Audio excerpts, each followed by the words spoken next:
Morning সবাইকে। তো আমার ঘরের সব কিছু কাজ কমপ্লিট করে এখন ব্রেকফাস্টটা বানাচ্ছি। তো চলো তোমাদেরকে শেয়ার করি আজকে কী ব্রেকফাস্টে আছে। ব্রেকফাস্টে গোলা রুটি ছিল, বাট রুটি খেতে ইচ্ছা করছে না, তার জন্য এখন গোলা রুটি বানাচ্ছি। শুধু আমার শ্বশুর খেয়েছেন, উনি রুটি, আর আমার হাজব্যান্ডের জন্য রেখে দিয়েছি, আর আমি গোলা রুটি করছি, গোলা রুটিটা খাবো।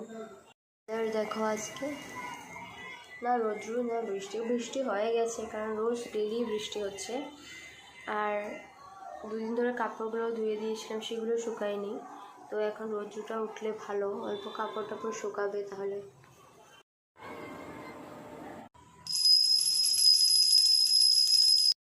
ছিল এখানে আছে মিষ্টি লাউ ভাজা, এখানে আছে মাছের ঝোল টাইপের না, শুকনা শুকনা।